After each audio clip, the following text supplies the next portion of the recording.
শৈলকুপায় পাওনা টাকা চাওয়াকে কেন্দ্র করে অতর্কিত হামলায় কমপক্ষে আহত হয়েছে 15 জন। আজ বিকালে শৈলকুপা উপজেলার হাকিমপুর ইউনিয়নের দহরা গ্রামে এই ঘটনা ঘটে। পুলিশ ও স্থানীয়রা জানান, বিকালে বানুগঞ্জ বাজারে পাওনা টাকা চাওয়াকে কেন্দ্র করে দহরা গ্রামের বাবু জোয়ারদারের সমর্থক হান্নান শেখের সাথে কথা কাটাকাটি হয় একই গ্রামের উজির আলীর সমর্থক আবুল কালাম আজাদের। পরে স্থানীয়রা ঘটনাটি মীমাংসা করে দেন। স্থানীয় নেতাকর্মীদের আশ্বাসে উজির আলীর সমর্থকরা বাড়ি ফিরছিলেন। পথের মাঝে বাবু জোয়ারদারের সমর্থকরা দেশীয় অস্ত্র নিয়ে উজির আলীর সমর্থকদের উপর হামলা চালায়। এ সময় উভয় পক্ষের কমপক্ষে 15 জন আহত হয়েছে। আহতদের উদ্ধার করে শৈলকুপা উপজেলা স্বাস্থ্য কমপ্লেক্সে ভর্তি করা হয়েছে। প্রথমত হচ্ছে বানগঞ্জ বাজার থেকে টাকা সোহানি একটু হাতাহাতি হয়েছে। নজরুল ইসলাম জোদ্দার তিনি স্বয়ং সেখানে থেকে হাতে হাত দিয়ে মিল করে দিয়ে গেছে।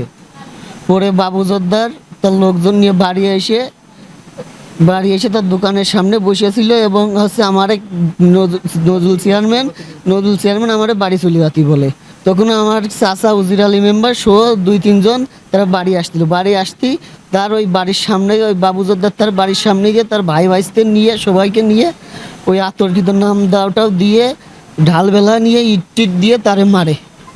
ওই সময় আমাদের এইভাবে আতর্কিতভাবে হামলা করে আমাদের মারে। এইভাবে বাজারে কোনো রকম একটা যে টাকা চাওয়াকে কেন্দ্র করে হাতাহাতি হয়েছিল বাবু জোদ্দারের সমর্থক এবং আমার চাচা উজির আলী মেম্বারের সমর্থক।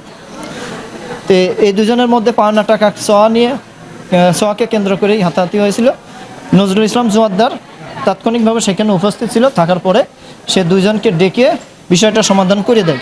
সমাধান করে দেওয়ার পরে সে আমাদের উজির আলী মেম্বারকে বলে যে আপনার লোকজন নিয়ে বাড়ি চলে যান।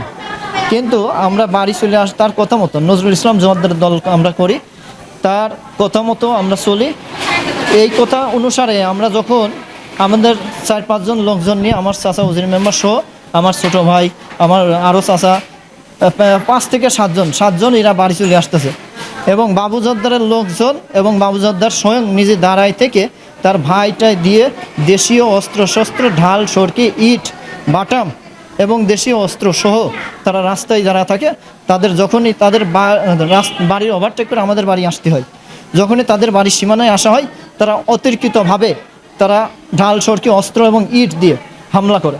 আমার চাচা উজির আলী মেম্বার বীর মুক্তিযোদ্ধা এবং তার পর্যন্ত মারা হয়েছে এবং তার সাথে যারা ছিল তারা একেবারেই খালি হাতে ছিল। তাদের কোনো উদ্দেশ্য ছিল না মারামারি করার। যেহেতু নজরুল ইসলাম জোয়ারদার বলেছে যে সমাধান করে দিলাম, বাড়ি চলে যাও, তখন বাড়ি চলে আসতেছে। কিন্তু তার কথা অমান্য করে নজরুল ইসলাম জোয়ারদারের কথা অমান্য করে বাবু জোদ্দার আজকের এই নির্মম ঘটনা ঘটিয়েছে। আমি আপনাদেরকে শৈলকুপাবাসীর কাছে আমাদের শৈলকুপার অ্যাটর্নি জেনারেল আমাদের প্রিয় নেতা আসাদুজ্জামান ভাই সহ আমাদের শৈলকুপা উপজেলায় যারা নেতা আছে, আমি এর সুষ্ঠু বিচার চাই। এছাড়াও এই বাবু জোদ্দার আমাদের গ্রামে মেম্বার হওয়ার জন্য সে আওয়ামী লীগের লোকজন নিয়ে সে দল পাকিয়ে বেড়াচ্ছে এবং যত রকমের অকারেন্স আছে সে আওয়ামী লীগের লোকজন নিয়ে এই ঘটনাগুলো ঘটায় বেড়াচ্ছে। সে ভবিষ্যৎ মেম্বার হবে, তার কারণেই এই প্রত্যেক দিনই কোনো না কোনো ঘটনা নিয়েই সে সব সময় মারামারি গ্যাঞ্জাম ফেসাদ করে বেড়াচ্ছে। কিছুদিন আগেও সে একটা মারামারি করেছে, আমাদের একটা ছেলেকে তার বাড়ির সামনে থেকে মাথা ফাটিয়ে দিয়েছিল। নজরুল ইসলাম জোয়ারদারের বাড়ি থেকে বাজারে সে সালিশ করে তাকে মাফ করে দেওয়া হয়েছিল। সেই সালিশে তারা 7,000 টাকা জরিমানা পর্যন্ত দিয়েছে এবং নজরুল ইসলাম জোয়ারদার তাকে শাসন করে দিয়েছিল যে এই ঘটনা যেন পুনরায় না ঘটায়। তারপরেও তারা এই ধরনের ঘটনা ঘটাচ্ছে। আমি আমার উপজেলা বিএনপি যারা আছে তাদেরকে বলতে চাই এই ঘটনার সুষ্ঠু তদন্ত করে এর বিচার করতে।